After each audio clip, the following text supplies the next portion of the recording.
Paano ba mag-isip ang mga mayayaman? May likas na pagkakaiba sa pag-iisip ang mga mayayaman at ang mga hindi kasing palad. Kung gusto rin natin mapabilang sa mga mayayaman, kailangan natin gayahin kung paano sila nag-iisip. Narito ang 6 na paraan kung paano mag-isip ang mga mayayaman patungkol sa pera at sa yaman. 1. Long-term thinking. Ang mga mayayaman ay nakatuon sa long-term na layunin. Hindi sila masyadong concerned sa uulamin nila mamayang gabi, o kaya saan sila kukuha ng ibabayad sa utang sa katapusan ng buwan. Sa halip ay focused sila sa mga future goals. Yung mga ilang buwan o ilang taon pa ang layo mula sa ngayon.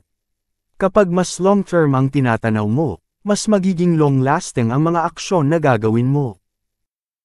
2. Opportunity-focused. Ang mga mata at tenga ng mga mayayaman ay parating naghahanap ng oportunidad para lumago ang kanilang yaman.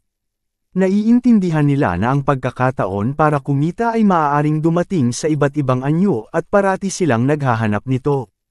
Kapag naiintindihan mo na ang oportunidad ay pwede manggaling sa kahit saan at kahit anong anyo. Mas magiging open ka rin para makilala mo ito. 3. Financial education. Napakalawak ng maaaring malaman tungkol sa pera at sa finance. Kung kaya't ang mga mayayaman ay patuloy na nag-aaral nito. Pinipilit nilang dagdagan ang kanilang karunungan sa iba't ibang paraan. Wala naman kasing ipinanganak na alam na niya lahat. Ang lahat ng tao ay malaya na matutunan ang kahit anong pinagtutuunan niya ng pansin. 4. Risk management. Naiintindihan ng mga mayayaman na ang bawat oportunidad at ang bawat pagkakataon para mapalago ang yaman ay may kasamang risk.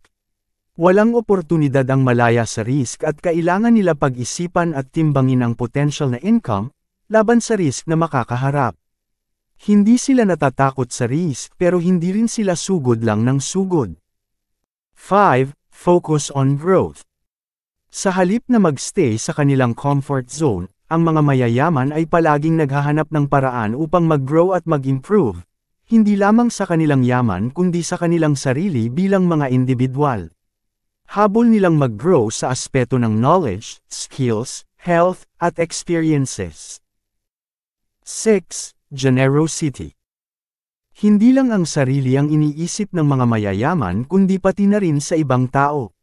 Sila ay may kakayahang magbigay at tumulong sa iba, na nagbibigay sa kanila ng mas mataas na kasiyahan at kahulugan sa kanilang buhay. Pero tandaan, mas maganda kung magiging mapagbigay ka kung meron ka ng ibibigay. Kung mahirap ka ngayon at binibigay mo lahat sa iba, walang maiiwan sa'yo. Sa pangkalahatan, ang pag-iisip ng mga mayayaman ay nakatuon sa paglago at pagpapayaman, may pagtutok sa hinaharap at handang tumaya at mag-invest sa mga oportunidad.